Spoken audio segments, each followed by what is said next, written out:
आज शुरुआत से हम लोग काम से शुरुआत करेंगे और शुरुआत से हम लोग अंत तक जाएंगे, क्योंकि अब समय नहीं है हमारे पास और हम उस हिसाब से काम करेंगे कि बहुत कुछ हो भी जाए और ऑब्जेक्टिव में तो कम से कम कहीं दिक्कत नहीं हो। और किसी मैथ का पूरा जो फंक्शन होता है वो कहाँ से होता है, तो फार्मूला से होता है।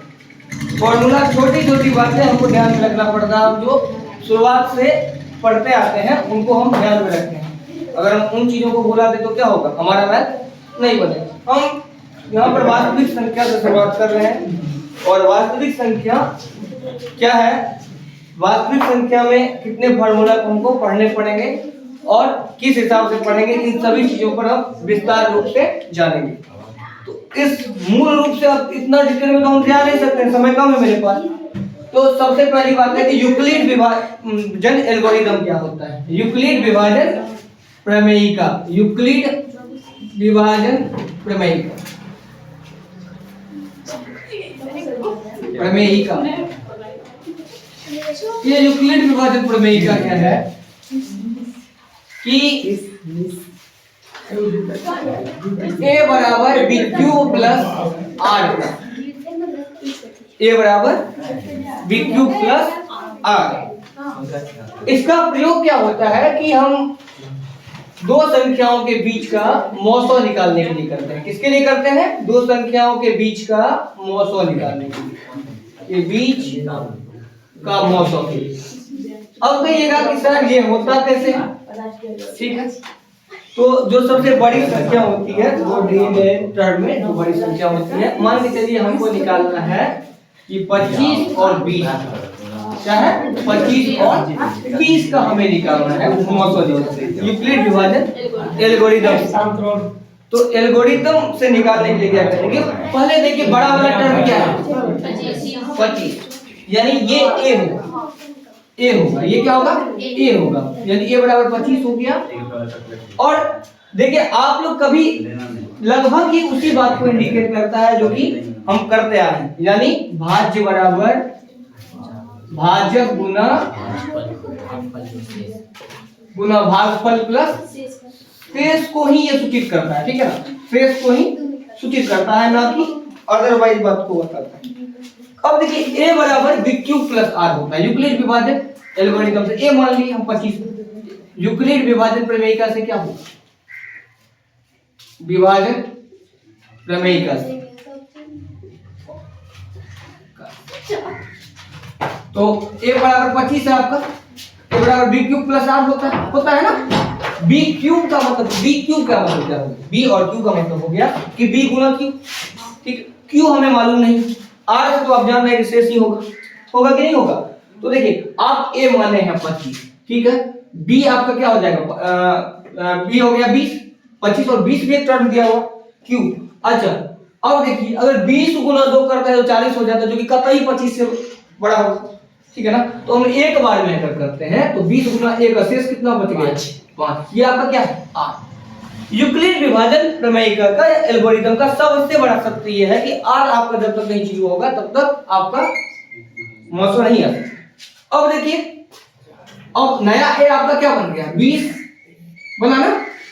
अच्छा आइए b क्या बन गया 5, 5 गुना 4 करिएगा, 5 गुना 4 करेंगे तो कितना हो गया 5 हो गया 20 प्लस 0। अंतिम भाजक जो आपका आया वो क्या आया 5 आया। तो अंतिम भाजक ही क्या होगा आपका मौसो होगा, बात समझ रहे। अंतिम भाजक ही आपका क्या होगा मौसो हो जाएगा, ठीक है ना। तो यूक्लिड विभाजन कई बार क्या कर देता है, पूछ देता है यूक्लिड विभाजन प्रमेयिका से हम क्या निकालते हैं। यूक्लिड विभाजन प्रमेयिका का प्रयोग हम किस लिए करते हैं, तो हम क्या करेंगे दो संख्याओं के बीच का मौसो निकालने के लिए करते हैं। अच्छा एक क्वेश्चन तो ऐसा है कि दोनों सत्य रहता है कि कौन परिमेय है कौन अपरिमेय है, इस बात को बताइए, ठीक है। तो सबसे पहली बात होना चाहिए कि आपको कम से कम 400 तक जो है वह याद रहना चाहिए। 400 किसका वर्ग है, क्या कहते हैं 441 किसका वर्ग है, 225 किसका वर्ग है, 625 किसका वर्ग है। इस चीज को आपको याद रखना पड़ेगा, ठीक है, क्योंकि उसी से बनेगा। अब देखिए परिमेय संख्या कहाँ पूछता है, ठीक है। तो देखिए कई बार कहेगा इनमें से कौन परिमेय संख्या है, देगा आपको √2, √4, √3, √5 और √9। इस तरह से आपको 4 ऑप्शन देता है। तो देखिए ये तो परिमेय है नहीं, ये भी परिमेय नहीं है, रूट 3 भी नहीं, रूट 5 भी, ये क्या है रूट 9 पे तब हम विचार करें, और रूट 9 इसलिए भी परिमेय होगा क्योंकि रूट 9 बराबर होता है रूट 3 गुना 3, जोड़ा से 1 निकलता है तो 3 हो गया, 3 को 3/1 लिख सकते हैं ना, तो ये परिमेय संख्या होगी। यानी परिमेय संख्या होता क्या है, वैसी संख्या जिसे कि हम p/q के रूप में लिख सकते हैं और q हमारा 0 नहीं होगा, ऐसी संख्या को हम लोग क्या कहते हैं, परिमेय संख्या कहते हैं। अच्छा, तो अब इसको शॉर्टकट विधि से आप समझ लीजिए कि हम कैसे करें, इसको शॉर्टकट विधि से हम कैसे करें, इस बात को भी जान लीजिए। अब देखिए है क्या कि अब परिमेय और अपरिमेय के बीच में तो 2 क्वेश्चन जरूर देगा।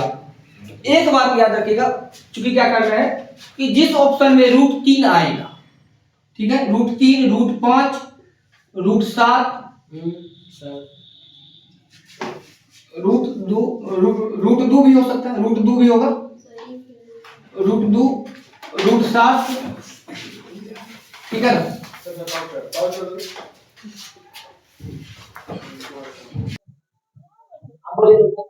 देखिए हमें अपरिमेय के बारे में अगर ऑप्शन में आए तो हमें इस तरह से कर देना है कि रूट 2 जो रहेगा, root 3, root 5, root 7, root 11, root 13, ये सब जिस तरह से आए आपको, ये सब अपरिमेय। एक बात समझ लीजिए, एक परिमेय रहेगा और एक अपरिमेय रहेगा, दोनों का योगफल भी होगा तब भी वो क्या है, अपरिमेय ही। तो रूट 3 पूछेगा तो 2 + रूट 3 पूछेगा तो क्या कहिएगा, अपरिमेय संख्या, ठीक है। ऐसा क्वेश्चन एक आता है। उसके बाद देख लीजिए परिमेय में क्या है, ऐसा कई बार दे देता है, root 64, root 81, root 9, root 25, root 36। अच्छा, कई बार ऐसा भी देता है रूट 81 बटे रूट 64। क्या ये परिमेय है कि नहीं है ना, ये बिल्कुल परिमेय है, ठीक है ना। अच्छा, दे देगा रूट 121 बटे रूट 110, 100, तब क्या होगा। तो इस तरह से आपको देगा कि इनमें से कौन परिमेय है कौन अपरिमेय। याद रखिएगा, एक परिमेय और एक अपरिमेय संख्या का योगफल क्या होता है, एक अपरिमेय संख्या ही होता है, ठीक है। इस बात को भी हमें याद रखना। अब इस विषय पर बात करना, दूसरा चीज है अभाज्य संख्या। एक चीज ये आता है कि अभाज्य संख्या, कई बार क्या हुआ कि हम लोग सोचते हैं कि हम बहुत बड़े हो गए हैं, हम लोग बहुत बड़े हो गए हैं, बड़े आदमी हो गए हैं, अब छोटी छोटी बातों को कौन याद रखता है। लेकिन क्या है, छोटा से ही बड़ा बनने का रास्ता क्लियर होता है। जैसे कि कठिन लिखना आसान है, बात समझ है ना, लेकिन आसान लिखना बहुत कठिन है, समझ है ना। हम अपना समय बिताते जाते हैं। अब कुछ लड़का तो अभी भी ऐसा भी होगा जो कि 3 महीना 4 महीना पहले शुरू किया होगा पढ़ाई, ठीक है ना, वो फर्स्ट भी कर जाएगा, ऐसा नहीं है। मेहनती होना और तेज होना में क्या होता है, अंतर होता है। अभाज्य संख्या क्या होता है कि जो स्वयं दो एक से बड़ी वैसी संख्या, यानी 2 से जो प्रारंभ होने वाली संख्या है, जो स्वयं और एक के अलावा किसी अन्य से विभाजित ना हो, वह क्या होता है, अभाज्य संख्या होता है। क्या होता है, अभाज्य संख्या होता है। अब देखिए, एक से बड़ी होनी चाहिए, अभाज्य संख्या लिए कंडीशन क्या है, एक से बड़ी होनी चाहिए, ठीक है। तो ये कई बार क्या करता है, कई को पूछता है कि रे अभाज्य संख्या कहां से, सर एक से। रे बोका, एक से कहां से हो जाएगा, एक से बड़ी कह रहा है ना, एक से बड़ी कह रहा है। जब एक से बड़ी कह रहा है इसका मतलब क्या होगा कि 2 होगा। देखिए 2 का क्या है, 2 एक और 2 के अलावा किसी और से कट रहा है, नहीं कट रहा है। इसका जब देखिएगा तो क्या है कि 1 और 2 से कट रहा है। 3 देखिए क्या है, 1 और 3 से कट रहा है। 4 इसलिए नहीं होगा क्योंकि वो 1 से भी कट रहा है, 2 से भी कट रहा है और 4 से भी कट रहा है, ठीक है। उसके बाद 5 ले लीजिए, 1 और 5 से कट रहा है, ठीक है ना। अब ले लीजिए 6 नहीं होगा, 1 2 3 इस वजह से कट रहा है। 7 ले लीजिए, 1 और 7 से कट रहा है। तो वैसी संख्या जो 1 और स्वयं के अलावा किसी अन्य से विभाज्य ना हो, क्या कहलाती है, अभाज्य संख्या कहलाती है। अच्छा, एक बार क्या कर दिया इसी बीच में, पिछले प्रीवियस ईयर्स में क्या कर दिया कि आसान भाषा में कहिए तो बड़ा घुमा फिरा के थोड़ा क्वेश्चन पूछ दिया। घुमा फिरा के क्वेश्चन क्या पूछ दिया कि बोलिए तो समअभाज्य संख्या कौन सा है, समअभाज्य संख्या कौन सा है। देखिए 3 5 7 ये सब क्या है, विषम है। विषम के साथ साथ क्या है, अभाज्य भी। ठीक है, लेकिन ये दो जो है ये सम है कि नहीं है? सम क्या होती है? जो दो से विभाज्य हो, ठीक है ना, जो दो से विभाज्य हो। और दो से भी विभाज्यता जांचने का नियम होता है, अगर कोई चीज में हमको दिक्कत है तो कोई संख्या दो से विभाज्य कब होगा?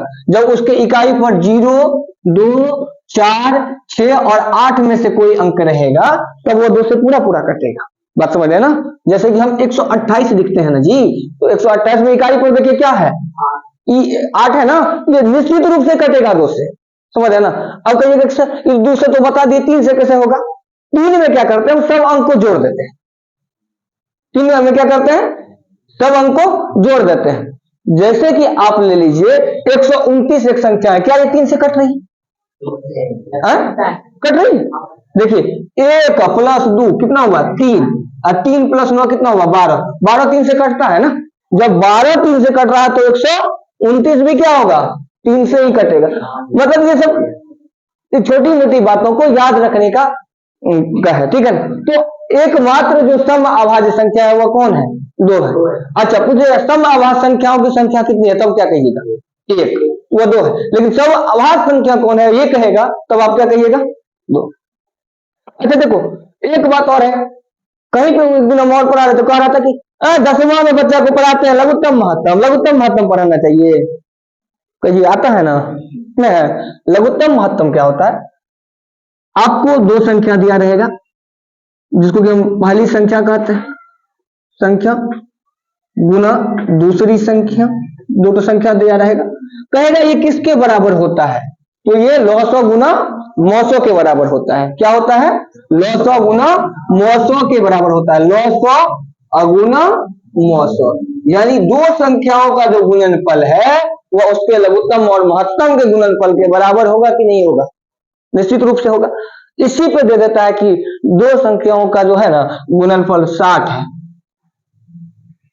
2 संख्याओं का गुणनफल 60 है, ठीक है। 900 उसका क्या है? 5 है, तो 900 ज्ञात करें। तो क्या करिएगा, 60 में 5 से भागा दे दीजिएगा, तो कितना बार में कट रहा है? कितना बार में कट रहा है? 12 बार में कट रहा है ना? 12 5 60, दूसरी तो एक तो चीज निकल गया, ठीक है। इसी तरह से अगर मान के चलिए 900 दिया हुआ है, 900 नहीं दिया हुआ है, 900 दिया, तो 900 निकालने के लिए सूत्र क्या हो जाएगा? 900 निकालने के लिए सूत्र हो जाएगा आपको, 900 निकालने के लिए सूत्र हो जाएगा आपको 2 संख्याओं का गुणन